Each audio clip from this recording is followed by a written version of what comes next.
Infalibilidad. En general, exención o inmunidad de la responsabilidad ante el error o el fracaso. En particular, en el uso teológico, la prerrogativa sobrenatural por la cual la Iglesia de Cristo es preservada, mediante una asistencia divina especial, de la posibilidad de errar en su enseñanza dogmática definitiva sobre cuestiones de fe y moral. En este artículo, el tema se tratará bajo los siguientes apartados. I. Verdadero significado de la infalibilidad. 2. Prueba de la infalibilidad de la Iglesia. 3. Órganos de la infalibilidad. Concilios ecuménicos. El Papa. Sus relaciones mutuas. 4. Alcance y objeto de la infalibilidad. V. ¿Qué enseñanza es infalible? I. Verdadero significado de la infalibilidad. Es conveniente comenzar exponiendo las verdades eclesiológicas que se dan por sentadas antes de que surja la cuestión de la infalibilidad. Se asume que Cristo fundó su Iglesia como una sociedad visible y perfecta, que pretendió que fuera absolutamente universal e impuso a todos los hombres la obligación solemne de pertenecer efectivamente a ella, a menos que una ignorancia invencible los excuse. Que deseaba que esta Iglesia fuera una, con una unidad corporativa visible de fe, gobierno y culto, y que, con el fin de asegurar esta triple unidad, otorgó a los apóstoles y a sus legítimos sucesores en la jerarquía, y a ellos exclusivamente, la plenitud de los poderes de enseñanza, gobierno y liturgia con los que deseaba que estuviera dotada esta Iglesia. Y, dado esto, la cuestión que nos ocupa es si Cristo ha hecho que su Iglesia sea infalible en el ejercicio de su autoridad doctrinal, de qué manera y hasta qué punto. Es solo en relación con la autoridad doctrinal como tal que, prácticamente hablando, surge esta cuestión de la infalibilidad, es decir, cuando hablamos de la infalibilidad de la Iglesia nos referimos, al menos primaria y principalmente, a lo que a veces se denomina infalibilidad activa, en contraposición a la pasiva. Dicho de otro modo, nos referimos a que la Iglesia es infalible en su enseñanza definitiva objetiva en materia de fe y moral, y no a que los creyentes sean infalibles en su interpretación subjetiva de dicha enseñanza. Esto es evidente en el caso de los individuos, cualquiera de los cuales puede errar en su comprensión de la enseñanza de la Iglesia. Tampoco el consentimiento general o incluso unánime de los fieles al creer constituye un órgano de infalibilidad distinto e independiente. Semejante consentimiento, de hecho, cuando se puede comprobar por separado, posee un valor supremo como prueba de lo que ha sido definido, o puede ser definido, por la autoridad de enseñanza, pero, salvo en la medida en que constituye la contraparte subjetiva y el complemento de la enseñanza objetiva autorizada, no puede decirse que posea un valor dogmático absolutamente decisivo. Por lo tanto, será mejor limitar nuestra atención a la infalibilidad activa como tal, ya que al hacerlo evitaremos la confusión que constituye la única base de muchas de las objeciones que se esgrimen con más persistencia y plausibilidad contra la doctrina de la infalibilidad eclesiástica. La infalibilidad debe distinguirse cuidadosamente tanto de la inspiración como de la revelación. La inspiración significa una influencia y asistencia divina especial y positiva en virtud de la cual el agente humano no solo es preservado de la posibilidad de errar, sino guiado y controlado de tal modo que lo que dice o escribe es verdaderamente la palabra de Dios, y Dios mismo es el autor principal de la expresión inspirada. Pero la infalibilidad implica meramente la exención de la posibilidad de error. Dios no es el autor de una expresión meramente infalible, como si lo es de una inspirada. La primera sigue siendo un documento meramente humano. La revelación, por otro lado, significa la manifestación hecha por Dios, de forma sobrenatural, de alguna verdad hasta entonces desconocida, o al menos no garantizada por la autoridad divina, mientras que la infalibilidad se ocupa de la interpretación y la salvaguarda efectiva de verdades ya reveladas. Por lo tanto, cuando decimos, por ejemplo, que cierta doctrina definida por el Papa o por un concilio ecuménico es infalible, queremos decir simplemente que su inerrancia está divinamente garantizada según los términos de la promesa de Cristo a su Iglesia, y no que el Papa o los padres del concilio estén inspirados como lo fueron los escritores de la Biblia, ni que ninguna nueva revelación esté contenida en su enseñanza. Conviene además explicar que la infalibilidad significa más que la exención de un error real, significa la exención de la posibilidad de error, que no requiere santidad de vida, y mucho menos implica impecabilidad en sus órganos. Los hombres pecadores y malvados pueden ser agentes de Dios en definiciones infalibles. Y, finalmente, que la validez de la garantía divina es independiente de los argumentos falibles sobre los cuales pueda basarse una decisión definitiva, y de los motivos humanos posiblemente indignos que, en casos de disputa, parezca que han influido en el resultado. Es el resultado definitivo en sí mismo, y solo él, el que está garantizado como infalible, no las etapas preliminares mediante las cuales se alcanza. Si Dios otorgó el don de profecía a Caifás, quien condenó a Cristo, Juan 11, 49-52, 18-14, con seguridad puede otorgar el don menor de la infalibilidad incluso a agentes humanos indignos. Es, por tanto, una pérdida de tiempo para los opositores de la infalibilidad intentar crear un perjuicio contra la pretensión católica señalando las deficiencias morales o intelectuales de los papas o concilios que han pronunciado decisiones doctrinales definitivas, o tratar de demostrar históricamente que tales decisiones, en ciertos casos, fueron el resultado aparentemente natural e inevitable de las condiciones existentes, ya sean morales, intelectuales o políticas. Todo aquello de lo que la historia pueda reclamar legítimamente ser testigo bajo cualquiera de estos apartados puede concederse libremente sin que la sustancia de la pretensión católica se vea afectada. 2. Prueba de la infalibilidad de la Iglesia. que la Iglesia es infalible en sus definiciones sobre fe y moral es en sí mismo un dogma católico que, aunque fue formulado ecuménicamente por primera vez en el Concilio Vaticano, había sido enseñado explícitamente mucho antes y se había dado por sentado desde el principio mismo sin discusión hasta la época de la Reforma Protestante. La enseñanza del Concilio Vaticano se encuentra en la sesión 3, cap 4, donde se declara que la doctrina de fe que Dios ha revelado no ha sido propuesta como un descubrimiento filosófico para ser perfeccionado por el talento humano, sino que ha sido confiada como un depósito divino a la esposa de Cristo, para ser fielmente guardada e infaliblemente interpretada por ella, y en la sesión 4, cap 4, donde se define que el romano pontífice, cuando enseña ex cátedra, disfruta, en virtud de la asistencia divina prometida a él en el bienaventurado Pedro, de aquella infalibilidad con la que el divino Redentor quiso que su Iglesia estuviera dotada al definir la doctrina referente a la fe y la moral. Incluso el Concilio Vaticano, como se verá, introduce el dogma general de la infalibilidad de la Iglesia como algo distinto de la del Papa de forma oblicua e indirecta, siguiendo en este aspecto el uso tradicional según el cual el dogma se da por sentado como un implícito de la autoridad magisterial ecuménica. Ejemplos de esto se darán más adelante y de ellos se desprenderá que, aunque la palabra infalibilidad como término técnico apenas aparece en los primeros concilios o en los padres, la realidad significada por ella fue comprendida, creída y puesta en práctica desde el principio. En esta sección nos limitaremos a la cuestión general, reservando la doctrina de la infalibilidad papal para un tratamiento especial. Esta disposición se adopta no porque sea la mejor o la más lógica, sino porque nos permite avanzar una cierta distancia en la compañía amistosa de aquellos que se aferran a la doctrina general de la infalibilidad eclesiástica al tiempo que rechazan las pretensiones papales. Tomando la evidencia tanto escrituraria como tradicional tal como se presenta realmente, se puede sostener razonablemente que prueba la infalibilidad papal de una manera más simple, directa y convincente de lo que prueba la doctrina general de manera independiente. Y no hay duda de que esto es así si aceptamos como alternativa a la infalibilidad papal la teoría vaga e inaplicable de la infalibilidad ecuménica que la mayoría de los anglicanos de la Church sustituirían por la enseñanza católica.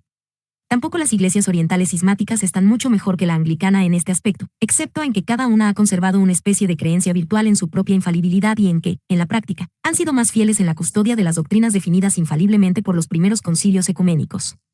Sin embargo, ciertos anglicanos y todos los ortodoxos orientales coinciden con los católicos en sostener que Cristo prometió la infalibilidad a la verdadera iglesia, y acogemos con agrado su apoyo frente a la negación general protestante de esta verdad. Prueba a partir de la Escritura. 1. Con el fin de prevenir malentendidos y anticipar así una objeción popular común que se basa enteramente en un malentendido, es necesario aclarar que, cuando acudimos a las Escrituras en busca de pruebas sobre la autoridad infalible de la Iglesia, acudimos a ellas meramente como fuentes históricas confiables, haciendo abstracción total de su inspiración. Incluso consideradas como documentos puramente humanos, sostenemos que nos proporcionan un informe digno de confianza de los dichos y promesas de Cristo, y, tomando como un hecho que Cristo dijo lo que se le atribuye en los Evangelios, sostenemos además que las promesas de Cristo a los apóstoles y a sus sucesores en el oficio docente incluyen la promesa de una guía y asistencia que implica claramente infalibilidad. Habiendo utilizado así las Escrituras como meras fuentes históricas para probar que Cristo dotó a la Iglesia de una autoridad docente infalible, no incurrimos en ningún círculo vicioso, sino en un procedimiento lógico perfectamente legítimo, al confiar en la autoridad de la Iglesia como prueba de que escritos son inspirados. 2. Señalando meramente por el momento que los textos en los que Cristo prometió una guía infalible especialmente a Pedro y a sus sucesores en el primado podrían invocarse aquí por poseer un valor a fortiori, bastará con considerar los textos clásicos empleados habitualmente en la prueba general de la infalibilidad de la Iglesia, siendo los principales los siguientes. Mateo 28, 18-20. Mateo 16, 18. Juan 14, 15 y 16. Y Timoteo 3, 14-15, y Hechos 15, 28 ss. Mateo 28, 18-20. En Mateo 28, 18-20 tenemos el solemne encargo de Cristo a los apóstoles pronunciado poco antes de su ascensión. Toda potestad me es dada en el cielo y en la tierra. Id, pues, y haced discípulos a todas las naciones, bautizándolas en el nombre del Padre, y del Hijo, y del Espíritu Santo, enseñándoles que guarden todas las cosas que os he mandado. Y he aquí yo estoy con vosotros todos los días, hasta el fin del mundo. En Marcos 16, 15-16, el mismo encargo se da de forma más breve con la promesa añadida de salvación para los creyentes y la amenaza de condenación para los incrédulos. Id por todo el mundo y predicad el Evangelio a toda criatura. El que creyere y fuere bautizado será salvo, mas el que no creyere será condenado. Ahora bien, nadie que admita que Cristo estableció una iglesia visible y la dotó de algún tipo de autoridad docente eficaz puede negar que este encargo, con todo lo que implica, fue dado no solo a los apóstoles personalmente para su propia vida, sino a sus sucesores hasta el fin de los tiempos, hasta el fin del mundo. Y suponiendo que fue el Hijo de Dios omnisciente quien pronunció estas palabras, con una plena y clara conciencia del sentido que, en conjunción con sus otras promesas, debían transmitir a los apóstoles y a todos los creyentes sencillos y sinceros hasta el fin de los tiempos, la única interpretación razonable que se les puede dar es que contienen la promesa de una guía infalible en la enseñanza doctrinal hecha al colegio apostólico en primer lugar y luego al colegio jerárquico que iba a sucederle. En primer lugar, no fue sin razón que Cristo antepuso a su encargo un llamamiento a la plenitud de poder que él mismo había recibido. Toda potestad me es dada, etc. Esto pretende evidentemente enfatizar el carácter y la extensión extraordinarios de la autoridad que está comunicando a su iglesia. Una autoridad, se implícita, que no podría comunicar personalmente si él mismo no fuera omnipotente. De ahí que la promesa que sigue no pueda entenderse razonablemente como una guía providencial natural ordinaria, sino que debe referirse a una asistencia sobrenatural muy especial. En segundo lugar, en este pasaje se trata en particular de la autoridad doctrinal, de la autoridad para enseñar el Evangelio a todos los hombres. Si la promesa de Cristo de estar con los apóstoles y sus sucesores hasta el fin de los tiempos al llevar a cabo este encargo significa que aquellos a quienes deben enseñar en su nombre y según la plenitud del poder que les ha dado, están obligados a recibir esa enseñanza como si fuera suya, en otras palabras, están obligados a aceptarla como infalible. De lo contrario, la asistencia perenne prometida no sería realmente eficaz para su fin, y una asistencia divina eficaz es lo que la expresión utilizada pretende claramente significar. Suponiendo, como hacemos, que Cristo realmente entregó un cuerpo definido de verdad revelada, para ser enseñada a todos los hombres en todas las edades, y para ser guardada de la cambio o la corrupción por la voz viva de su iglesia visible, es vano sostener que este resultado podría lograrse eficazmente, en otras palabras, que su promesa podría cumplirse eficazmente, a menos que esa voz viva pueda hablar infaliblemente a cada generación sobre cualquier cuestión que pueda surgir que afecte a la sustancia de la enseñanza de Cristo. Sin la infalibilidad no podría haber definitividad respecto a ninguna de las grandes verdades que se han identificado históricamente con la esencia misma del cristianismo, y es solo con aquellos que creen en el cristianismo histórico con quienes es necesario discutir la cuestión. Tomemos, por ejemplo, los misterios de la Trinidad y la Encarnación. Si la Iglesia primitiva no era infalible en sus definiciones respecto a estas verdades, ¿qué razón de peso puede alegarse hoy contra el derecho a revivir las controversias abeliana, arriana, macedonia, apolinarista, nestoriana o eutiquiana, y a defender alguna interpretación de estos misterios que la Iglesia ha condenado como herética? No se puede apelar a la autoridad inspirada de las Escrituras, ya que para el hecho de su inspiración debe invocarse la autoridad de la Iglesia, y a menos que ella sea infalible al decidir esto, uno sería libre de cuestionar la inspiración de cualquiera de los escritos del nuevo juez. Tampoco, haciendo abstracción de la cuestión de la inspiración, puede sostenerse justamente, frente a los hechos de la historia, que la obra de interpretar la enseñanza escrituraria sobre estos misterios y varios otros puntos de doctrina que han sido identificados con la sustancia del cristianismo histórico es tan fácil como para eliminar la necesidad de una voz viva a la que, como a la voz del mismo Cristo, todos están obligados a someterse. La unidad de fe fue pretendida por Cristo como una de las notas distintivas de su Iglesia, y la autoridad doctrinal que estableció pretendía, por su guía y asistencia divinas, ser realmente eficaz para mantener esta unidad, pero la historia de las primeras herejías y de las sectas protestantes demuestra claramente, lo que de hecho se habría podido anticipar a priori, que nada menos que una autoridad pública infalible capaz de actuar con decisión cuando surja la necesidad y de pronunciar un juicio absolutamente definitivo e irreformable es realmente eficaz para este propósito. Prácticamente hablando, la única alternativa a la infalibilidad es el juicio privado, y este, tras algunos siglos de prueba, se ha descubierto que conduce inevitablemente al racionalismo absoluto. Si las primeras definiciones de la Iglesia eran falibles y, por tanto, reformables, tal vez tengan razón los que dicen hoy que deben descartarse por ser realmente erróneas o incluso perniciosas, o al menos que deben reinterpretar de un modo que cambie sustancialmente su significado original. Tal vez, de hecho, no exista tal cosa como la verdad absoluta en cuestiones religiosas. Como, por ejemplo, se puede hacer frente a un modernista que adopta esta postura si no es insistiendo en que la enseñanza definitiva es irreversible e inmutable, que sigue siendo verdadera en su sentido original para todos los tiempos, en otras palabras, que es infalible? Pues nadie puede sostener razonablemente que la enseñanza doctrinal falible es irreformable ni negar el derecho de las generaciones posteriores a cuestionar la corrección de las definiciones falibles anteriores y a reclamar su revisión o corrección, o incluso su abandono total. A partir de estas consideraciones estamos justificados para concluir que, si Cristo pretendía realmente que su promesa de estar con su Iglesia fuera tomada en serio, y si era verdaderamente el Hijo de Dios, omnisciente y omnipotente, que conoce la historia de antemano y es capaz de controlar su curso, entonces la Iglesia tiene derecho a reclamar una autoridad doctrinal infalible. Esta conclusión se ve confirmada al considerar la terrible sanción con la que se apoya la autoridad de la Iglesia. Todos los que se niegan a asentir a su enseñanza son amenazados con la condenación eterna. Esto demuestra el valor que Cristo mismo otorgó a su propia enseñanza y a la enseñanza de la Iglesia encargada de enseñar en su nombre. El indiferentismo religioso es reprobado aquí en términos inequívocos. Tampoco pierde tal sanción su significado en este contexto porque la misma pena sea amenazada por la desobediencia a leyes disciplinarias falibles, o incluso en algunos casos por negarse a asentir a una enseñanza doctrinal que es abiertamente falible. De hecho, todo pecado mortal, según la enseñanza de Cristo, es castigable con la condenación eterna. Pero si uno cree en la objetividad de la verdad eterna e inmutable, le resultará difícil conciliar con una concepción digna de los atributos divinos un mandato bajo pena de condenación de dar un asentimiento interno incondicional e irrevocable a un gran cuerpo de doctrina supuestamente divina cuya totalidad es posiblemente falsa. tampoco se resuelve esta dificultad de manera satisfactoria, como algunos han intentado hacerlo, llamando la atención sobre el hecho de que en el sistema católico a veces se exige el asentimiento interno, bajo pena de pecado grave, a decisiones doctrinales que no pretenden ser infalibles. Pues, en primer lugar, se reconoce que el asentimiento que debe darse en tales casos no es irrevocable e irreversible, como el asentimiento requerido en el caso de la enseñanza definitiva e infalible, sino meramente provisional, y en segundo lugar, el asentimiento interno es obligatorio solo para aquellos que pueden darlo coherentemente con las exigencias de la verdad objetiva en su conciencia, asumiéndose que esta conciencia está dirigida por un espíritu de generosa lealtad hacia los auténticos principios católicos. Para tomar un ejemplo concreto, si Galileo, que acertó mientras el tribunal eclesiástico que lo condenó se equivocaba, hubiera poseído realmente pruebas científicas convincentes a favor de la teoría heliocéntrica, habría estado justificado al rechazar su asentimiento interno a la teoría opuesta, siempre que al hacerlo hubiera observado con total lealtad todas las condiciones implícitas en el deber de la obediencia externa. Finalmente, debe observarse que la enseñanza provisional falible, como tal, deriva su fuerza obligatoria principalmente del hecho de que emana de una autoridad que es competente, si es necesario, para convertirla en enseñanza doctrinal definitiva infalible. Sin la infalibilidad en el trasfondo sería difícil establecer teóricamente la obligación de prestar un asentimiento interno a las decisiones provisionales de la Iglesia. Mateo 16:18. En Mateo 16:18 tenemos la promesa de que las puertas del infierno no prevalecerán contra la Iglesia que ha de edificarse sobre la roca, y esto también, sostenemos, implica la garantía de la infalibilidad de la Iglesia en el ejercicio de su oficio docente.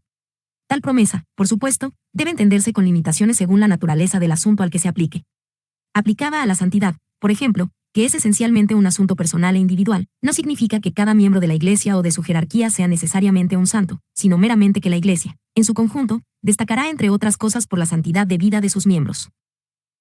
Sin embargo, aplicada a la doctrina, asumiendo siempre, como hacemos, que Cristo entregó un cuerpo de doctrina cuya conservación en su verdad literal iba a ser uno de los deberes principales de la Iglesia. Sería una burla sostener que tal promesa es compatible con la suposición de que la Iglesia ha errado posiblemente en quizás la mayor parte de sus definiciones dogmáticas, y que a lo largo de toda su historia ha estado amenazando a los hombres con la condenación eterna en el nombre de Cristo, por negarse a creer en doctrinas que probablemente son falsas y que nunca fueron enseñadas por el propio Cristo. Si este fuera el caso, ¿no quedaría claro que las puertas del infierno pueden prevalecer y probablemente han prevalecido de la manera más señalada contra la Iglesia? Juan 14:16. En el discurso de Cristo a los apóstoles en la última cena se encuentran varios pasajes que implican claramente la promesa de la infalibilidad. Rogaré al Padre, y os dará otro consolador, para que esté con vosotros para siempre, el Espíritu de verdad, que mora con vosotros, y estará en vosotros. Juan 14:16, 17. Pero el Consolador, el Espíritu Santo, a quien el Padre enviará en mi nombre, Él os enseñará todas las cosas, y os recordará todo lo que os he dicho. Y vid. 26. Pero cuando venga el Espíritu de verdad, Él os guiará a toda la verdad. Juan 16:13. Y la misma promesa se renueva inmediatamente antes de la ascensión. Hechos 1:8. Ahora bien, ¿qué significa la promesa de esta presencia y asistencia perenne y eficaz del Espíritu Santo, el Espíritu de verdad, en relación con la autoridad doctrinal? Sino que la tercera persona de la Santísima Trinidad se hace responsable de lo que los apóstoles y sus sucesores puedan definir como parte de la enseñanza de Cristo. Pero en la medida en que el Espíritu Santo es responsable de la enseñanza de la Iglesia, esa enseñanza es necesariamente infalible. Lo que el Espíritu de verdad garantiza no puede ser falso. 1 Timoteo 3:15. En 1 Timoteo 3:15, San Pablo habla de la casa de Dios, que es la Iglesia del Dios vivo, columna y baluarte de la verdad. Y esta descripción sería algo peor que una mera exageración si hubiera tenido la intención de aplicarse a una iglesia falible. Sería una descripción falsa y engañosa. Que San Pablo pretendía, sin embargo, que fuera tomada como una verdad seria y literal se demuestra sobriamente por lo que insiste con tanta fuerza en otras partes, a saber, la autoridad estrictamente divina del Evangelio que él y los demás apóstoles predicaron, y cuya misión de sus sucesores era seguir predicando sin cambio ni corrupción hasta el fin de los tiempos. Cuando recibisteis de nosotros, escribe a los tesalonicenses, la palabra de la predicación de Dios, la recibisteis no como palabra de hombres, sino según es en verdad, la palabra de Dios, la cual actúa en vosotros los creyentes. 1 Tesalonicenses 2:13. El Evangelio, dice a los Corintios, pretende llevar cautivo todo pensamiento a la obediencia a Cristo. 2 Corintios 10:5. De hecho, es tan fija e irreformable la doctrina que se ha enseñado que se advierte a los Gálatas, 1:8, que anatematicen a cualquiera, incluso a un ángel del cielo, que les predique un evangelio distinto del que San Pablo les había predicado. Ni esta actitud, que solo es comprensible bajo la suposición de que el colegio apostólico era infalible, era exclusiva de San Pablo. Los demás apóstoles y escritores apostólicos fueron igualmente contundentes al anatematizar a quienes predicaban un cristianismo distinto del que los apóstoles habían predicado. Cf. 2 Pedro 2:1 ss. 1 Juan 4:1 ss. 2 Juan 7 ss. Judas 4, y San Pablo deja claro que no reclamaba someter todo pensamiento a opiniones personales o privadas suyas, sino al evangelio que Cristo había entregado al cuerpo apostólico. Cuando su propia autoridad como apóstol fue cuestionada, su defensa fue que había visto al Salvador resucitado y recibido su misión directamente de él, y que su evangelio estaba en total acuerdo con el de los demás apóstoles. Véase, por ejemplo, Gálatas 2, 2-9. Hechos 15:28. Finalmente, la conciencia de la infalibilidad corporativa se manifiesta claramente en la expresión utilizada por los apóstoles reunidos en el decreto del Concilio de Jerusalén, porque ha parecido bien al Espíritu Santo y a nosotros, no imponeros ninguna carga más, etc. Hechos 15:28. Es cierto que los puntos específicos tratados aquí son principalmente disciplinarios más que dogmáticos, y que no se formula ninguna pretensión de infalibilidad respecto a cuestiones puramente disciplinarias como tales, pero detrás, y de forma independiente, de los detalles disciplinarios se encontraba la amplia y muy importante cuestión dogmática a decidir, si los cristianos, según la enseñanza de Cristo, estaban obligados a observar la antigua ley en su integridad, tal como la observaban los judíos ortodoxos de la época. Este era el problema principal en juego, y al decidirlo los apóstoles afirmaron hablar en nombre y con la autoridad del Espíritu Santo. ¿Se habrían atrevido a hablar de este modo hombres que no creían que las promesas de Cristo les aseguraban una guía divina infalible? ¿Y habrían podido, al creer tal cosa, malinterpretar el significado del Maestro? Prueba a partir de la tradición. Si durante los primeros siglos no hubo un debate explícito y formal sobre la infalibilidad eclesiástica como tal, la Iglesia, en su capacidad corporativa, siguiendo el ejemplo de los apóstoles en Jerusalén, actuó siempre bajo el supuesto de que era infalible en asuntos doctrinales, y todos los grandes maestros ortodoxos creían que lo era. Aquellos que se atrevieron, por el motivo que fuera, a contradecir la enseñanza de la Iglesia fueron tratados como representantes del anticristo, cf. 1 Juan 2:18 ss, excomulgados y anatematizados. Por las cartas de San Ignacio de Antioquía queda claro cuán intolerante era ante el error y cuán firmemente convencido de que el cuerpo episcopal era el órgano de la verdad ordenado y guiado divinamente. Ni ningún estudioso de la literatura cristiana primitiva puede negar que, allí donde se reclama una guía divina en asuntos doctrinales, la infalibilidad está implícita. Tan intolerante ante el error era San Policarpo que, según cuenta la historia, cuando se encontró con Marción en una calle de Roma, no dudó en denunciar al hereje cara a cara como el primogénito de Satanás. Este incidente, sea verdad o no, concuerda plenamente con el espíritu de la época, y tal espíritu es incompatible con la creencia en una iglesia falible. San Ireneo, quien en la cuestión disciplinaria de la Pascua favoreció el compromiso por aras de la paz, adoptó una actitud totalmente diferente en la controversia doctrinal con los gnósticos, y el gran principio en el que confía principalmente para refutar a los herejes es el principio de una autoridad eclesiástica viva para la cual reclama virtualmente la infalibilidad. Por ejemplo, dice, donde está la iglesia, allí está también el Espíritu de Dios, y donde está el Espíritu de Dios, allí está la iglesia y toda gracia, pues el Espíritu es la verdad. ADB. Jae. 3, Sid. 1, y de nuevo, donde están dados los carismas del Señor, allí debemos buscar la verdad, es decir, con aquellos a quienes pertenece la sucesión eclesiástica de los apóstoles, y la palabra incontaminada e incorruptible. Son ellos quienes, son los guardianes de nuestra fe, y exponen las Escrituras para nosotros con seguridad, sin peligro /diagonal. Sine periculo. Op. Cit. 4, 26, 5. Tertuliano, escribiendo desde el punto de vista católico, ridiculiza la idea de que la enseñanza universal de la Iglesia puede estar equivocada. Supongamos ahora que todas, las iglesias, se han equivocado. Esto significaría que el Espíritu Santo no ha velado por ninguna de ellas para guiarla a la verdad, a pesar de que fue enviado por Cristo y pedido al Padre con este mismo propósito, que Él fuera el maestro de la verdad. Doctor Veritatis, de Prescript, 36, en PL, 2, 49.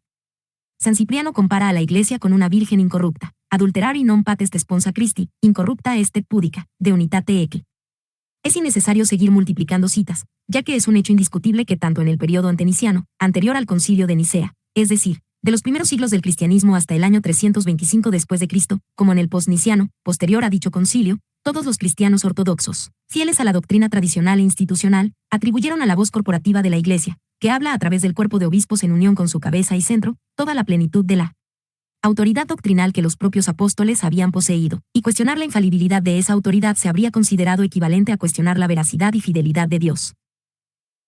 Fue por esta razón que durante los primeros 3 siglos la acción conjunta de los obispos dispersos por todo el mundo demostró ser eficaz para asegurar la condena y exclusión de ciertas herejías y mantener la verdad del Evangelio en su pureza, y cuando a partir del siglo IV en adelante se consideró oportuno convocar concilios ecuménicos, siguiendo el ejemplo de los apóstoles en Jerusalén, fue por la misma razón que se consideró que la decisión doctrinal de estos concilios era absolutamente definitiva e irreformable.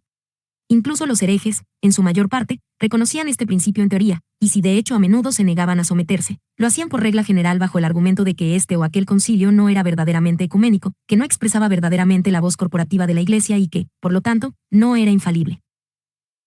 Esto no será negado por nadie que esté familiarizado con la historia de las controversias doctrinales de los siglos IV y V, y dentro de los límites de este artículo no podemos hacer más que llamar la atención sobre la conclusión general en prueba de la cual sería fácil citar un gran número de hechos y testimonios particulares. Objeciones alegadas. Varias de las objeciones que se suelen esgrimir contra la infalibilidad eclesiástica se han anticipado en las secciones anteriores, pero algunas otras merecen una mención de pasada aquí. 1. Se ha argumentado que ni un individuo falible ni una colección de individuos falibles pueden constituir un órgano infalible. Esto es muy cierto con referencia al conocimiento natural y también lo sería si se aplicara a la autoridad de la Iglesia en el caso de que se supusiera que el cristianismo es un mero producto de la razón natural. Pero partimos de un punto de vista completamente diferente. Suponemos, como algo establecido con anterioridad e independencia, que Dios puede guiar e iluminar sobrenaturalmente a los hombres, de forma individual o colectiva, de tal manera que, a pesar de la falibilidad natural de la inteligencia humana, puedan hablar y se sepa con certeza que hablan en su nombre y con su autoridad, de modo que su expresión no sea meramente infalible sino inspirada. Y es solo con aquellos que aceptan este punto de vista con quienes se puede discutir provechosamente la cuestión de la infalibilidad de la Iglesia. 2. Asimismo, se dice que incluso aquellos que aceptan el punto de vista sobrenatural deben recurrir en última instancia a un razonamiento humano falible al intentar probar la infalibilidad, que detrás de cualquier conclusión que se proponga con base en una autoridad supuestamente infalible siempre se esconde una premisa que no puede reclamar para sí más que una certeza meramente humana y falible, y que, dado que la fuerza de una conclusión no es mayor que la de su premisa más débil, el principio de la infalibilidad es una importación tan inútil como ilógica en la teología cristiana. En respuesta, debe observarse que este argumento, de ser válido, probaría mucho más de lo que se introduce aquí para probar, que de hecho socavaría los mismos fundamentos de la fe cristiana. Por ejemplo, por motivos puramente asequibles a la razón, solo tengo una certeza moral de que Dios mismo es infalible o de que Cristo fue el mediador infalible de una revelación divina. Sin embargo, si he de dar una defensa racional de mi fe, incluso en misterios que no comprendo, debo hacerlo apelando a la infalibilidad de Dios y de Cristo. Pero, según la lógica de la objeción, esta apelación sería inútil y el asentimiento de la fe considerado como un acto racional no sería más firme ni más seguro que el conocimiento humano natural. La verdad es que el proceso inferencial aquí y en el caso de la infalibilidad eclesiástica trasciende la regla de la lógica formal que se alega. El asentimiento se otorga no a la fuerza lógica del silogismo, sino directamente a la autoridad que la inferencia sirve para introducir, y esto se cumple en cierta medida incluso cuando se trata de una mera autoridad falible. Una vez que llegamos a creer en la autoridad y a confiar en ella, podemos darnos el lujo de pasar por alto los medios por los cuales fuimos llevados a aceptarla. Al igual que un hombre que ha alcanzado un lugar firme donde desea permanecer ya no confía en la frágil escalera por la que ascendió. No se puede decir que exista ninguna diferencia esencial a este respecto entre la infalibilidad divina y la eclesiástica.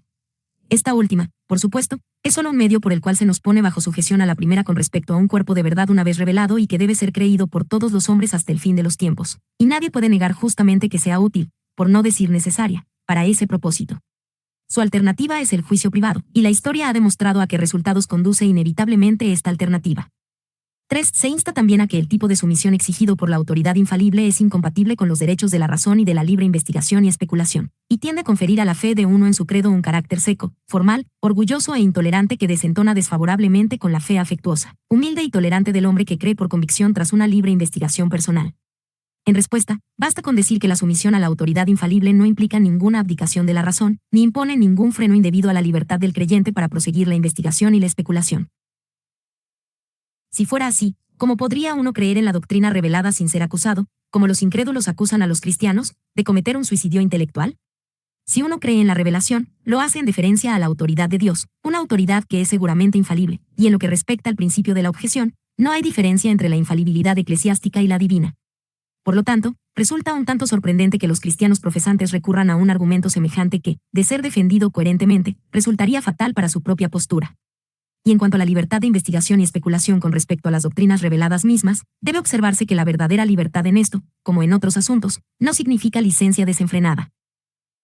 Un control autoritativo verdaderamente eficaz es siempre necesario para evitar que la libertad degenere en anarquía, y en la esfera de la doctrina cristiana. Argumentamos solo con aquellos que admiten que Cristo entregó un cuerpo de doctrina que debía mantenerse como eternamente verdadero, por la propia naturaleza del caso, la única barrera eficaz contra el racionalismo, el equivalente de la anarquía política, es una autoridad eclesiástica infalible. Por lo tanto, esta autoridad, mediante sus decisiones, meramente restringe la libertad personal de investigación en asuntos religiosos de la misma manera, y por un título igualmente válido, que la autoridad suprema en el Estado restringe la libertad de los ciudadanos particulares. Por otra parte, así como en un Estado bien ordenado queda dentro de la ley un amplio margen para el ejercicio de la libertad personal, también en la Iglesia hay un dominio muy extenso que se concede a la especulación teológica, e incluso a lo que respecta a las doctrinas que han sido definidas infaliblemente. Siempre hay espacio para una mayor investigación con el fin de comprenderlas, explicarlas, defenderlas y expandirlas mejor. Lo único que no se puede hacer es negarlas o cambiarlas. Luego, en respuesta a la acusación de intolerancia, se puede decir que, si esto se toma como un repudio honesto y sincero del liberalismo y el racionalismo, los defensores de la infalibilidad deben declararse culpables del cargo, pero al hacerlo se encuentran en buena compañía. Cristo mismo fue intolerante en este sentido, también lo fueron sus apóstoles, y también lo fueron todos los grandes campeones del cristianismo histórico en todas las épocas. Finalmente, es totalmente falso, como todo católico sabe y siente, que la fe que se permite ser guiada por la autoridad eclesiástica infalible sea menos íntimamente personal o menos genuina de alguna manera que la fe basada en el juicio privado. Si esta lealtad dócil a la autoridad divina que implica la verdadera fe significa algo, significa que uno debe escuchar la voz de aquellos a quienes Dios ha designado expresamente para enseñar en su nombre, en lugar de al propio juicio privado decidiendo cuál debería ser la enseñanza de Dios. Pues a esto, en el análisis final, se reduce la cuestión, y quien elige hacerse a sí mismo, en lugar de la autoridad que Dios ha instituido, el árbitro final en asuntos de fe está lejos de poseer el verdadero espíritu de fe, que es el fundamento de la caridad y de toda la vida sobrenatural. 4. Asimismo, nuestros oponentes argumentan que la infalibilidad tal como la ejerce la Iglesia Católica ha demostrado ser un fracaso, ya que, en primer lugar, no ha evitado los cismas y las herejías en el cuerpo cristiano y, en segundo lugar, no ha intentado resolver para los católicos mismos muchas cuestiones importantes cuya resolución definitiva sería un gran alivio para los creyentes al liberarlos de dudas ansiosas y angustiosas. En respuesta al primer punto, basta con decir que el propósito por el cual Cristo dotó a la Iglesia de infalibilidad no era evitar la aparición de cismas y herejías, los cuales previó y predijo, sino eliminar toda justificación para su aparición. Los hombres fueron dejados en libertad para romper la unidad de la fe inculcada por Cristo de la misma manera que fueron dejados en libertad para desobedecer cualquier otro mandamiento. Pero la herejía no debía ser objetivamente más justificable que el homicidio o el adulterio. Para responder al segundo punto, observaríamos que parece altamente incoherente que el mismo opositor culpe a los católicos en un suspiro por tener demasiada doctrina definida en su credo y, al suspiro siguiente, les reproche tener muy poca. Cualquiera de las partes de la acusación, en la medida en que esté fundamentada, es una respuesta suficiente a la otra. De hecho, los católicos no se sienten en absoluto angustiados ni por las restricciones que imponen las definiciones infalibles, por un lado, ni por la libertad de la que disfrutan respecto a los asuntos no definidos, por el otro, y pueden permitirse declinar los servicios de un opositor que está decidido a toda costa a inventarles un agravio. La objeción se basa en una concepción mecánica de la función de la autoridad infalible, como si ésta fuera comparable de forma justa, por ejemplo, a un reloj que se supone que nos indica sin error no solo las grandes divisiones del tiempo, como las horas, sino también, si ha de ser útil como instrumento para medir el tiempo, los minutos e incluso los segundos. Incluso si admitimos la idoneidad de la ilustración, es obvio que un reloj que registra las horas correctamente, sin indicar las fracciones más pequeñas de tiempo, es un instrumento muy útil, y que sería necio negarse a seguirlo porque no esté provisto de una manecilla de minutos o de segundos en la esfera. Pero tal vez sea mejor evitar por completo tales ilustraciones mecánicas. El creyente católico que tiene fe real en la eficacia de las promesas de Cristo no dudará de que el Espíritu Santo que mora en la Iglesia, y cuya asistencia garantiza la infalibilidad de sus definiciones, también proveerá para que cualquier definición que sea necesaria o conveniente para la salvaguarda de la enseñanza de Cristo se dé en el momento oportuno, y que aquellas cuestiones definibles que queden sin definir puedan, al menos temporalmente, seguir siéndolo sin detrimento de la fe o la moral de los fieles. 5. Finalmente, se objeta que la aceptación de la infalibilidad eclesiástica es incompatible con la teoría del desarrollo doctrinal que los católicos admiten comúnmente. Pero esto está tan lejos de ser verdad que resulta imposible formular cualquier teoría del desarrollo, coherente con los principios católicos, en la que la autoridad no sea reconocida como un factor de orientación y control. Pues el desarrollo en el sentido católico no significa que la Iglesia cambie jamás su enseñanza definitiva, sino meramente que a medida que pasa el tiempo y avanza la ciencia humana, su enseñanza es analizada con mayor profundidad, comprendida de manera más completa, y coordinada y explicada de forma más perfecta en sí misma y en sus relaciones con otros departamentos del conocimiento. Es solo sobre la falsa suposición de que el desarrollo significa un cambio en la enseñanza definitiva que la objeción tiene alguna fuerza real. Hemos limitado nuestra atención a lo que podemos describir como las objeciones racionales contra la doctrina católica de la infalibilidad, omitiendo toda mención de las interminables dificultades exegéticas que los teólogos protestantes han planteado contra la interpretación católica de las promesas de Cristo a su Iglesia. La necesidad de prestar atención a estas últimas ha desaparecido con el crecimiento del racionalismo, el sucesor lógico del protestantismo de antaño. Si se admite la autoridad divina infalible de Cristo y la historicidad de sus promesas a las que hemos apelado, no hay escapatoria razonable a la conclusión que la Iglesia católica ha extraído de esas promesas. 3. Órganos de la infalibilidad. Habiendo establecido la doctrina general de la infalibilidad de la Iglesia, procedemos naturalmente a preguntar cuáles son los órganos a través de los cuales la voz de la autoridad infalible se hace oír. Ya hemos visto que la autoridad infalible reside únicamente en el cuerpo episcopal que ha sucedido al Colegio de los Apóstoles, y que es posible que esta autoridad sea ejercida eficazmente por este cuerpo, disperso por todo el mundo, pero unido en vínculos de comunión con el sucesor de Pedro, quien es su cabeza y centro visible. Durante el intervalo transcurrido desde el Concilio de los Apóstoles en Jerusalén hasta el de sus sucesores en Nicea, se comprobó que este ejercicio cotidiano y ordinario de la autoridad episcopal era suficientemente eficaz para las necesidades de la época, pero cuando surgió una crisis como la herejía arria, se descubrió que su eficacia era inadecuada, como era ciertamente inevitable debido a la dificultad práctica de verificar el hecho de la unanimidad moral una vez que se tuvo que afrontar un volumen considerable de disensión. Y aunque para los siglos posteriores hasta nuestros días sigue siendo teóricamente verdad que la Iglesia puede, mediante el ejercicio de esta autoridad docente ordinaria, llegar a una decisión final e infalible con respecto a cuestiones doctrinales, es verdad al mismo tiempo que en la práctica puede ser imposible demostrar de manera concluyente que la unanimidad que puede existir tiene un valor estrictamente definitivo en cualquier caso particular, a menos que se haya plasmado en el decreto de un concilio ecuménico, en la enseñanza ex cátedra del Papa, o al menos en alguna fórmula definida como el símbolo atanasiano. Por lo tanto, para fines prácticos y en lo que respecta a la cuestión especial de la infalibilidad, podemos prescindir del llamado magisterio ordinario, magisterium ordinarium, y limitar nuestra atención a los concilios ecuménicos y al Papa. A concilios ecuménicos. 1. Un concilio ecuménico o general, a diferencia de uno particular o provincial, es una asamblea de obispos que representa jurídicamente a la Iglesia universal constituida jerárquicamente por Cristo, y, dado que la primacía de Pedro y de su sucesor, el Papa, es un elemento esencial en la constitución jerárquica de la Iglesia, se sigue que no puede existir un concilio ecuménico independiente del Papa o en oposición a él. Ningún cuerpo puede realizar válidamente una función estrictamente corporativa sin el consentimiento y la cooperación de su cabeza. Por lo tanto, el derecho a convocar un concilio ecuménico pertenece propiamente solo al Papa, aunque mediante su consentimiento expreso o presunto dado antes o después del hecho, ante o post factum, la convocatoria puede emitirse, como en el caso de la mayoría de los primeros concilios, en nombre de la autoridad civil. Para la ecumenicidad en sentido pleno, deben ser convocados todos los obispos del mundo en comunión con la sede apostólica, pero no se requiere que todos ni siquiera una mayoría estén presentes. En lo que respecta a la dirección de los debates, el derecho de presidencia corresponde por supuesto al Papa o a su representante, mientras que en lo que se refiere a las decisiones alcanzadas, no se requiere unanimidad. Finalmente, se requiere la aprobación papal para otorgar valor ecuménico y autoridad a los decretos conciliares, y esta debe ser posterior a la acción del concilio, a menos que el Papa, por su presencia personal y su conocimiento, ya haya dado su ratificación oficial. Para detalles, véase concilios generales. 2. Que un concilio ecuménico que cumple las condiciones antes expuestas es un órgano de infalibilidad no será negado por nadie que admita que la Iglesia está dotada de una autoridad doctrinal infalible. ¿Cómo, si no es a través de un órgano así, podría la autoridad infalible expresarse eficazmente, a menos que sea a través del Papa? Si Cristo prometió estar presente incluso con 2 o 3 de sus discípulos reunidos en su nombre, Mateo 18:20, a fortiori, estará presente eficazmente en una asamblea representativa de sus maestros autorizados, y el Paráclito que prometió estará presente, de modo que todo lo que el concilio defina podrá ir precedido de la fórmula apostólica, porque ha parecido bien al Espíritu Santo y a nosotros. Y esta es la opinión que los concilios sostenían acerca de su propia autoridad y sobre la cual insistía el defensor de la ortodoxia. Los concilios insistían en que sus definiciones debían ser aceptadas bajo pena de anatema, mientras que San Atanasio, por ejemplo, dice que la palabra del Señor pronunciada por el Sínodo Ecuménico de Nicea permanece para siempre, ep. Ad Afros, número 2, y San León Magno demuestra el carácter inmutable de la enseñanza conciliar definitiva basándose en que Dios ha confirmado irrevocablemente su verdad. Universae Fraternitatis y Retractabili Firmavita Sensu, ep. 120, 1. 3. Queda por observar, en oposición a la teoría de la infalibilidad conciliar defendida habitualmente por los anglicanos de la High Church, que una vez dada la confirmación papal requerida, las decisiones doctrinales de un conciliar ecuménico se vuelven infalibles e irreformables. No hay necesidad de esperar tal vez cientos de años para la aceptación y aprobación unánime de todo el mundo cristiano. Tal teoría equivale en realidad a una negación de la infalibilidad conciliar y establece en el tribunal de apelación final un tribunal totalmente vago e ineficaz.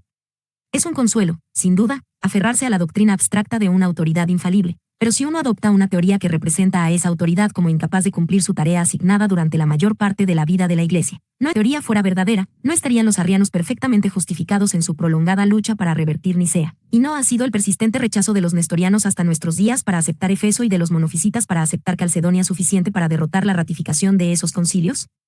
No se puede dar ninguna regla aplicable para decidir cuándo se vuelve efectiva una ratificación posterior como la que requiere esta teoría, e incluso si esto pudiera hacerse en el caso de algunos de los primeros concilios cuyas definiciones son recibidas por los anglicanos, seguiría siendo verdad que desde el cisma fociano ha sido prácticamente imposible asegurar tal consenso como el requerido, en otras palabras, que el funcionamiento de la autoridad infalible, cuyo propósito es enseñar a cada generación, ha estado suspendido desde el siglo IX, y que las promesas de Cristo a su Iglesia han sido falsificadas.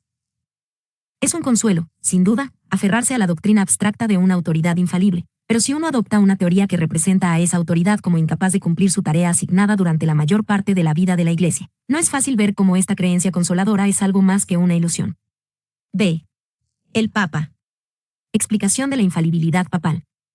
El Concilio Vaticano ha definido como dogma divinamente revelado que el romano pontífice, cuando habla ex cátedra, esto es, cuando en el ejercicio de su cargo de pastor y maestro de todos los cristianos define, en virtud de su suprema autoridad apostólica, una doctrina de fe o moral que debe ser sostenida por toda la Iglesia, posee, en razón de la asistencia divina prometida a él en el bienaventurado Pedro, aquella infalibilidad con la que el divino Redentor quiso que su Iglesia estuviera dotada al definir doctrinas de fe y moral, y consecuentemente que tales definiciones del romano pontífice son irreformables por sí mismas, ex se, y no por razón del consentimiento de la Iglesia. Denzinger, número 1839, antiguo número 1680.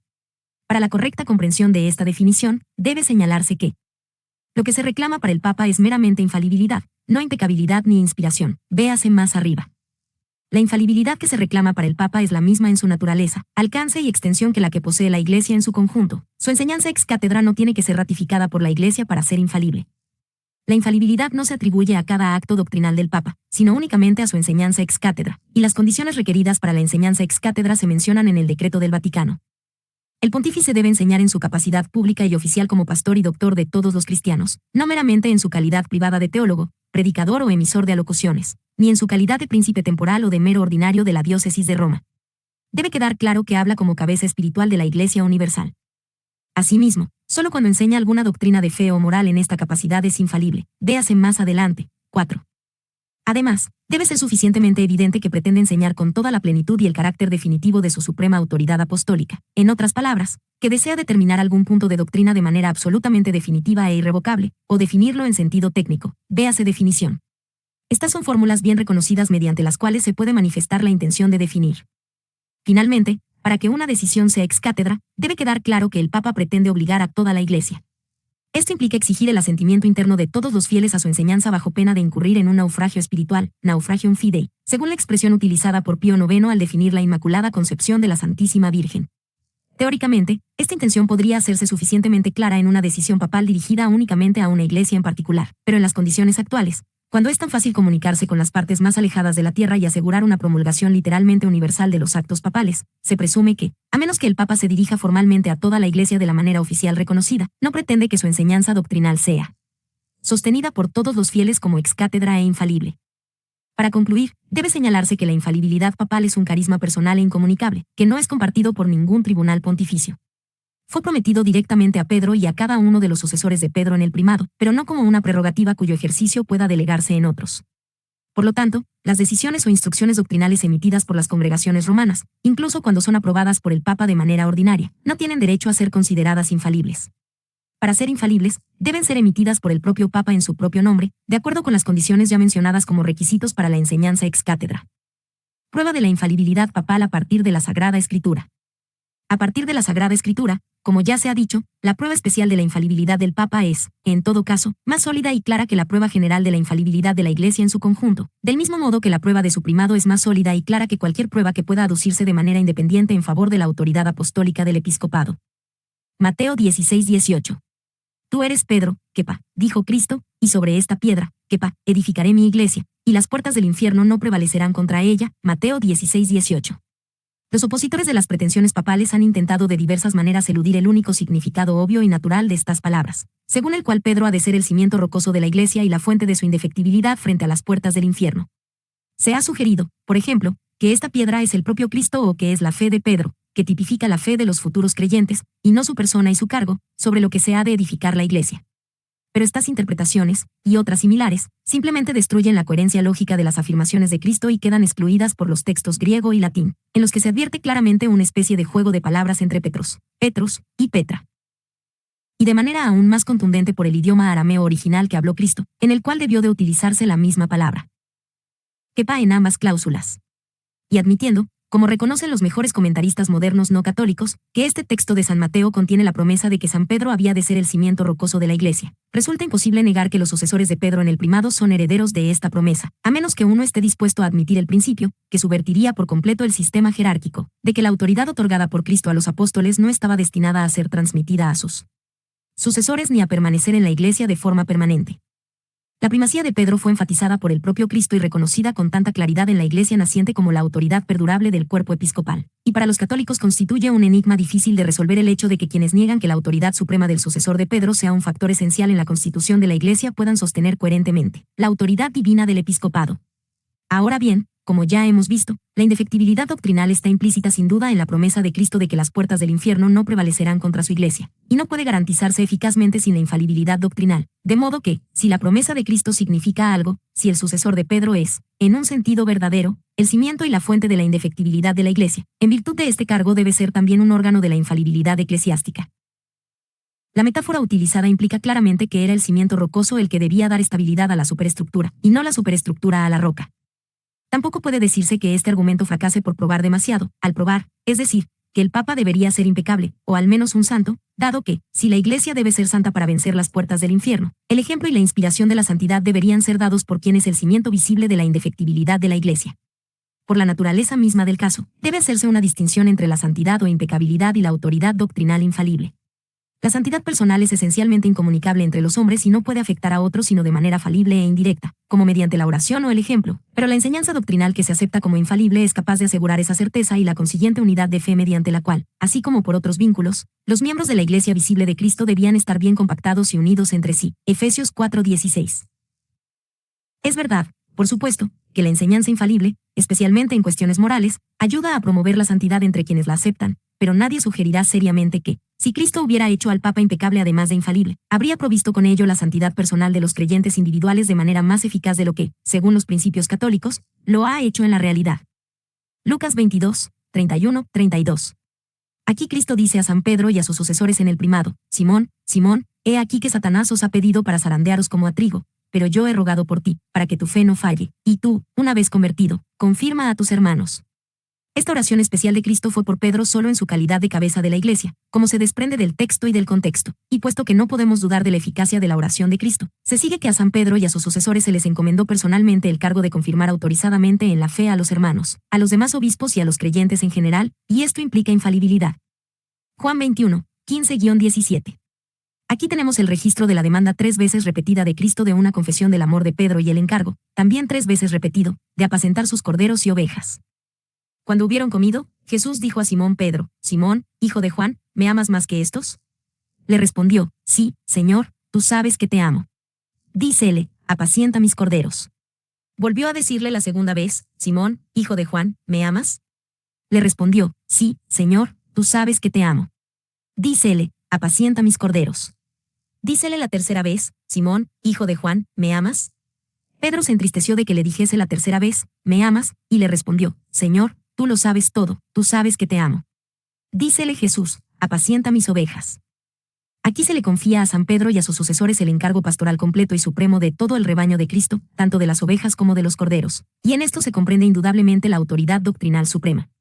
Pero, como ya hemos visto, la autoridad doctrinal en la Iglesia no puede ser verdaderamente eficaz para asegurar la unidad de fe pretendida por Cristo a menos que, en última instancia, sea infalible. Es vano sostener, como han hecho a menudo los no católicos, que este pasaje es meramente un registro de la restauración de Pedro en su participación colectiva en la autoridad apostólica, la cual había perdido con su triple negación.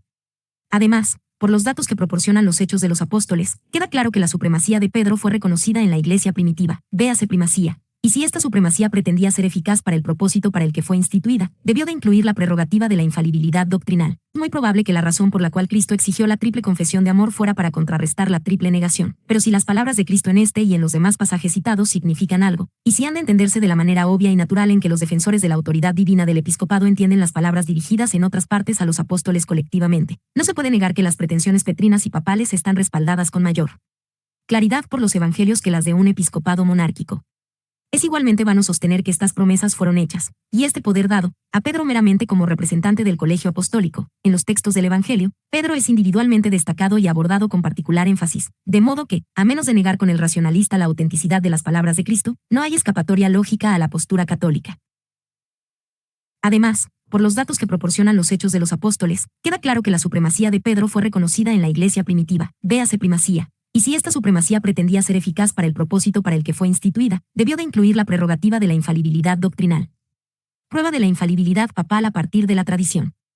No hay que esperar encontrar en los primeros siglos un reconocimiento formal y explícito en toda la Iglesia ni del primado ni de la infalibilidad del Papa en los términos en que estas doctrinas son definidas por el Concilio Vaticano. Pero no se puede negar el hecho de que desde el principio hubo un reconocimiento generalizado por parte de otras iglesias de algún tipo de autoridad suprema en el Romano Pontífice con respecto no solo a los asuntos disciplinarios, sino también a los doctrinales. Esto resulta evidente, por ejemplo, en la carta de Clemente a los Corintios a finales del siglo I. La manera en que, poco después, Ignacio de Antioquía se dirige a la Iglesia romana. La conducta del Papa Víctor en la segunda mitad del siglo II en relación con la controversia pascual. La enseñanza de San Ireneo, quien establece como regla práctica que la conformidad con Roma es una prueba suficiente de la apostolicidad de la doctrina frente a los herejes. ADB. Jae, 3.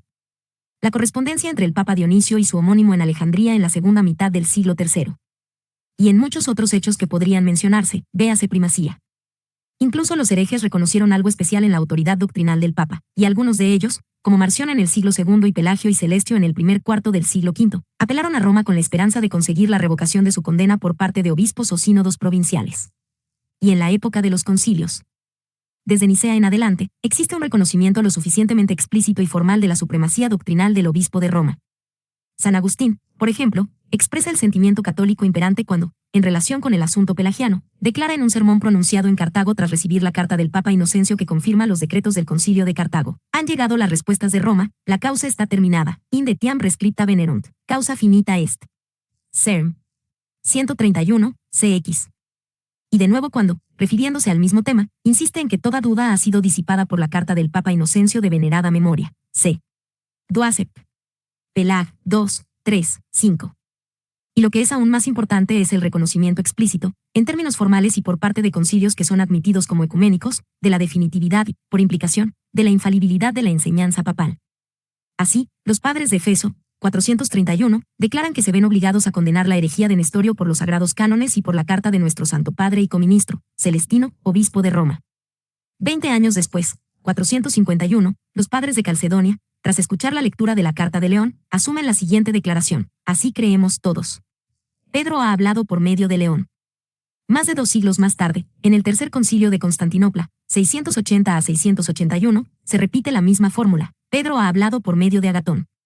Tras el transcurso de otros 2 siglos, y poco antes del cisma fociano, la profesión de fe redactada por el Papa Hormisdas fue aceptada por el Cuarto Concilio de Constantinopla, 869 a 870, y en dicha profesión se afirma que, en virtud de la promesa de Cristo, tú eres Pedro, etc., la religión católica se conserva inviolable en la sede apostólica. Finalmente, el Concilio de Florencia, 1438 a 1445, dedicado a la reunión y repitiendo lo que estaba sustancialmente contenido en la profesión de fe de Miguel Paleólogo aprobada por el Segundo Concilio de León 1274, definió que la Santa Sede Apostólica y el Romano Pontífice poseen el primado sobre todo el mundo, y que el mismo Romano Pontífice es el sucesor del bienaventurado Pedro, príncipe de los apóstoles, y el verdadero vicario de Cristo, y la cabeza de toda la Iglesia, y el Padre y Maestro de todos los cristianos, y que a él, en el bienaventurado Pedro, le fue dada por nuestro Señor Jesucristo la plena potestad de apacentar, regir y gobernar la Iglesia universal, tal como se contiene también en las actas de los concilios ecuménicos y en los sagrados cánones, que Mat modum etiam continetur. Queda claro, por tanto, que el Concilio Vaticano no introdujo ninguna doctrina nueva al definir la infalibilidad del Papa, sino que se limitó a reafirmar lo que había sido implícitamente admitido y puesto en práctica desde el principio, habiendo sido incluso proclamado explícitamente y en términos equivalentes por más de uno de los primeros concilios ecuménicos. Hasta el cisma fociano en el Oriente y el movimiento galicano en el Occidente no hubo ninguna negación formal de la supremacía papal ni de la infalibilidad papal como un adjunto de la autoridad doctrinal suprema, mientras que los ejemplos de su reconocimiento formal a los que se ha hecho referencia en los primeros siglos son solo unos pocos entre la multitud que podría citarse. Objeciones alegadas. Las únicas objeciones dignas de mención contra la infalibilidad papal, a diferencia de la infalibilidad de la Iglesia en general, se basan en ciertos casos históricos en los que se alega que determinados papas, en el ejercicio de su cargo ex cátedra, han enseñado de hecho herejía y han condenado como herético lo que posteriormente resultó ser verdad. Los principales casos a los que se suele apelar son los de los papas Liberio, Honorio y Vigilio en los primeros siglos, y el asunto de Galileo a principios del siglo XVII. El Papa Liberio. Se alega que Liberio suscribió un credo arriano o semiarriano redactado por el Concilio de Sirmio y que anatematizó como hereje a San Atanasio, el gran defensor de Nicea. Pero, incluso si esta fuera una exposición exacta del hecho histórico, resulta ser una descripción muy incompleta.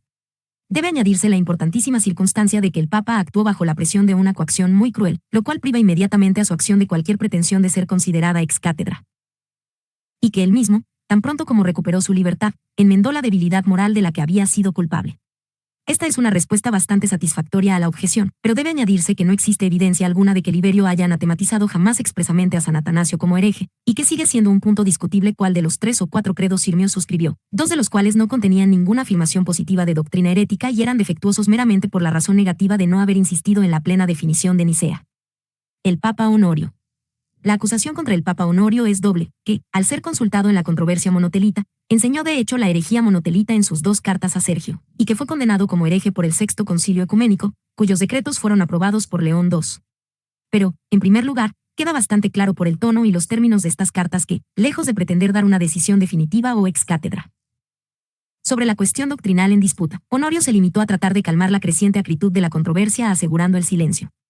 En segundo lugar, tomando las cartas tal como están, lo más que se puede deducir clara e incuestionablemente de ellas es que Honorio no era un teólogo profundo o agudo, y que se dejó confundir y desviar por el astuto Sergio sobre cuál era realmente el fondo del asunto, aceptando con demasiada facilidad la tergiversación que este último hizo de la postura de sus oponentes, en el sentido de que la afirmación de 2 voluntades en Cristo significaba 2 voluntades contrarias o discordantes.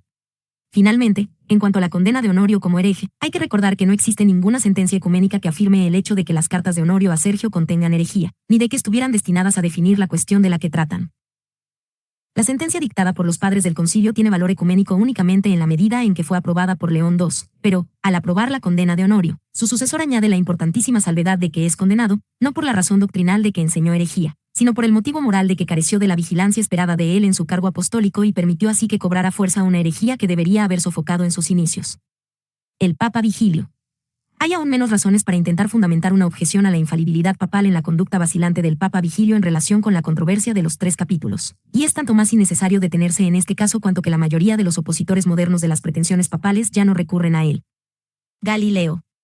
En cuanto al asunto de Galileo, basta con señalar el hecho de que la condena de la teoría heliocéntrica fue obra de un tribunal falible. El Papa no puede delegar el ejercicio de su autoridad infalible en las congregaciones romanas, y todo aquello que se emite formalmente en nombre de cualquiera de ellas, incluso cuando es aprobado y confirmado de la manera oficial ordinaria por el Papa, no pretende ser ex cátedra e infalible. Por supuesto, el Papa puede convertir las decisiones doctrinales del Santo Oficio, que no son infalibles en sí mismas, en pronunciamientos papales ex cátedra, pero para hacerlo debe cumplir con las condiciones ya explicadas, lo cual ni Paulo V ni Urbano VIII hicieron en el caso de Galileo. Conclusión. Por consiguiente, sigue siendo cierto el hecho general de que jamás se ha demostrado que ninguna definición ex cátedra de ningún papa haya sido errónea. Relaciones mutuas de los órganos de infalibilidad. Unos breves comentarios sobre este punto servirán para hacer aún más clara la concepción católica de la infalibilidad eclesiástica. Se han mencionado 3 órganos. Los obispos dispersos por todo el mundo en unión con la sede apostólica. Los concilios ecuménicos bajo la jefatura del Papa, y el Papa mismo por separado. A través del primero de ellos se ejerce lo que los teólogos describen como el ordinarium magisterium, magisterio ordinario, es decir, la autoridad docente común o cotidiana de la Iglesia, a través del segundo y el tercero, el magisterium solemne, o autoridad indefectiblemente definitiva. Prácticamente hablando, en la actualidad y durante muchos siglos en el pasado, solo las decisiones de los concilios ecuménicos y la enseñanza ex cátedra del Papa han sido tratadas como estrictamente definitivas en el sentido canónico, y la función del magisterium ordinarium, magisterio ordinario, se ha ocupado de la promulgación y el mantenimiento efectivo de lo que ha sido formalmente definido por el magisterium solemne o puede deducirse legítimamente de sus definiciones. Incluso el ordinarium magisterium no es independiente del Papa. En otras palabras, solo los obispos que están en unión corporativa con el Papa, la cabeza y centro divinamente constituido del cuerpo místico de Cristo, la única Iglesia verdadera, tienen derecho a participar en el carisma por el cual la infalibilidad de su enseñanza moralmente unánime está divinamente garantizada de acuerdo con los términos de las promesas de Cristo. Y dado que la supremacía del Papa es también un factor esencial en la constitución de un concilio ecuménico, y ha sido de hecho el factor formal y determinante para decidir la ecumenicidad de aquellos mismos concilios cuya autoridad es reconocida por los cismáticos orientales y los anglicanos, surge naturalmente la pregunta de cómo se relaciona la infalibilidad conciliar con la papal. Ahora bien, esta relación, desde la perspectiva católica, puede explicarse brevemente de la siguiente manera. Las teorías de la infalibilidad conciliar y de la papal no se sostienen ni caen lógicamente juntas, ya que, según la perspectiva católica, la cooperación y confirmación del Papa en su capacidad puramente primacial son necesarias, de acuerdo con la constitución divina de la Iglesia, para la ecumenicidad y la infalibilidad de un concilio. Esto ha sido, de facto, la prueba formal de ecumenicidad, y sería necesario incluso en la hipótesis de que el Papa mismo fuera falible. Un órgano infalible puede estar constituido por la cabeza y los miembros de un cuerpo corporativo que actúan conjuntamente, aunque ninguno de los dos tomado por separado sea infalible. Por lo tanto, el Papa enseñando ex cátedra y un concilio ecuménico sujeto a la aprobación del Papa como su cabeza son órganos distintos de infalibilidad. De ahí también que quede excluida la tesis galicana de que un concilio ecuménico es superior, ya sea en jurisdicción o en autoridad doctrinal, a un Papa ciertamente legítimo, y que se pueda apelar de este último a aquel. Tampoco contradice esta conclusión el hecho de que, con el fin de poner fin al gran cisma de Occidente y asegurar un Papa ciertamente legítimo, el Concilio de Constanza depusiera a Juan XXIII, cuya elección se consideraba dudosa, habiendo renunciado el otro reclamante probablemente legítimo, Gregorio XII. Esto fue lo que podría describirse como una crisis extraconstitucional, y, dado que la Iglesia tiene derecho en tales circunstancias a eliminar la duda razonable y proporcionar un papa cuyas pretensiones sean indiscutibles, incluso un concilio acéfalo, respaldado por el cuerpo de obispos de todo el mundo, era competente para hacer frente a esta emergencia completamente excepcional sin establecer con ello un precedente que pudiera erigirse en una regla constitucional regular, como imaginaron erróneamente los galicanos. Una situación excepcional similar podría surgir si un papa se convirtiera en hereje público, es decir, si pública y oficialmente enseñara alguna doctrina claramente opuesta a lo que ha sido definido como de fide católica. Pero en este caso muchos teólogos sostienen que no se requeriría ninguna sentencia formal de deposición, ya que, al convertirse en hereje público, el papa dejaría de ser papa ipso facto. Este es, sin embargo, un caso hipotético que nunca ha ocurrido en la realidad. Incluso el caso de Honorio, si se probara que enseñó la herejía monotelita, no sería un caso pertinente.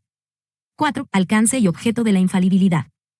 1 de enero. La definición vaticana, la infalibilidad, ya sea de la Iglesia en general o del Papa, se afirma únicamente con respecto a las doctrinas de fe o moral, pero dentro de la esfera de la fe y la moral su alcance no se limita a las doctrinas que han sido formalmente reveladas. No obstante, se entiende claramente que este es lo que los teólogos llaman el objeto directo y primario de la autoridad infalible. Para el mantenimiento, la interpretación y el desarrollo legítimo de la enseñanza de Cristo fue dotada la Iglesia de este carisma. Pero si esta función primaria ha de cumplirse de manera adecuada y eficaz, es evidente que también deben existir objetos indirectos y secundarios a los cuales se extiende la infalibilidad, a saber, aquellas doctrinas y hechos que, aunque estrictamente hablando no se puede decir que estén revelados, están sin embargo tan íntimamente conectados con las verdades reveladas que, si uno fuera libre de negar los primeros, negaría lógicamente las segundas y frustraría así el propósito primario para él. ¿Cuál Cristo prometió la infalibilidad a su Iglesia? Este principio es afirmado expresamente por el Concilio Vaticano cuando dice que la Iglesia, que junto con el oficio apostólico de enseñar recibió el mandato de custodiar el depósito de la fe, posee también por autoridad divina. Divinitus, el derecho de condenar la ciencia falsamente llamada así, para que nadie sea engañado por la filosofía y vanas sutilezas. Cf. Colosenses 2:8, Dens, 1798, antiguo número 1845. 2. Los teólogos católicos coinciden en reconocer el principio general que acaba de exponerse, pero no puede decirse que sean igualmente unánimes en cuanto a las aplicaciones concretas de este principio. Con todo, se sostiene generalmente, y puede considerarse teológicamente cierto, que a. Lo que se describe técnicamente como conclusiones teológicas, es decir, deducciones inferidas a partir de dos premisas, de las cuales una está revelada y la otra es verificada por la razón, caen bajo el ámbito de la autoridad infalible de la Iglesia. b. También se sostiene generalmente, y con razón, que las cuestiones de hecho dogmático, respecto de las cuales se requiere una certeza definida para la salvaguarda e interpretación de la verdad revelada, pueden ser determinadas infaliblemente por la Iglesia. Tales cuestiones serían, por ejemplo, si un determinado papa es legítimo, si un concilio determinado es ecuménico, o si se enseña una herejía o error objetivo en un determinado libro u otro documento publicado. Este último punto en particular figuró de manera destacada en la controversia jansenista, ya que los herejes sostenían que, aunque las famosas 5 proposiciones atribuidas a Jansenio fueron condenadas justamente, no expresaban verdaderamente la doctrina contenida en su libro Augustinus.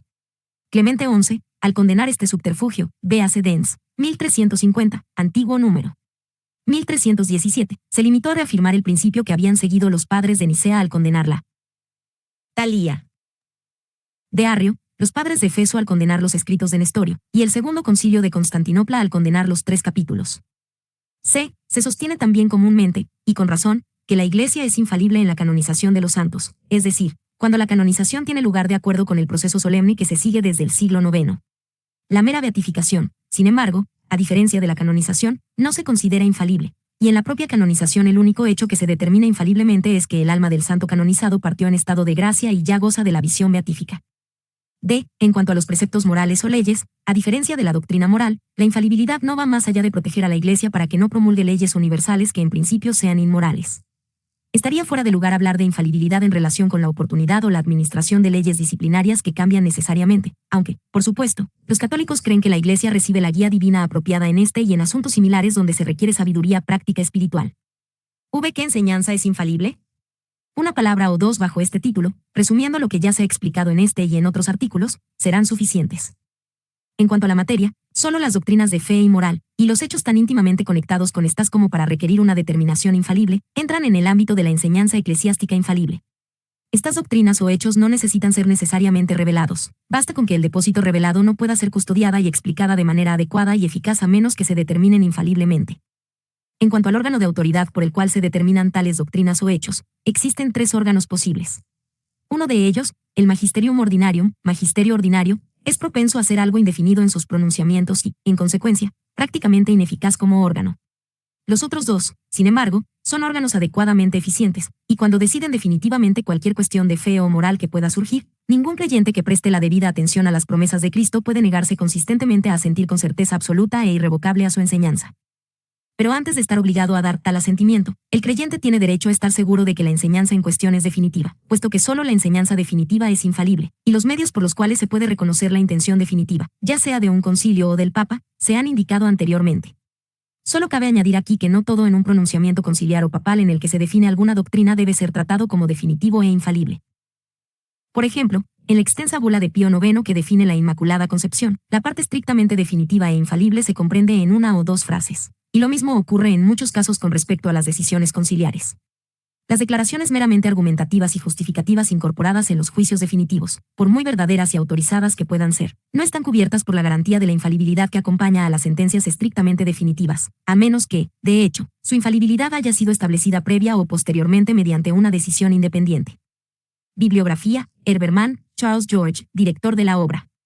1910, The Catholic Encyclopedia, an international work of reference on the Constitution, Doctrine, Discipline, and History of the Catholic Church.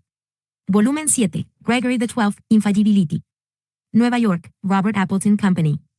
Artículo sobre la infalibilidad, páginas 790 a 800.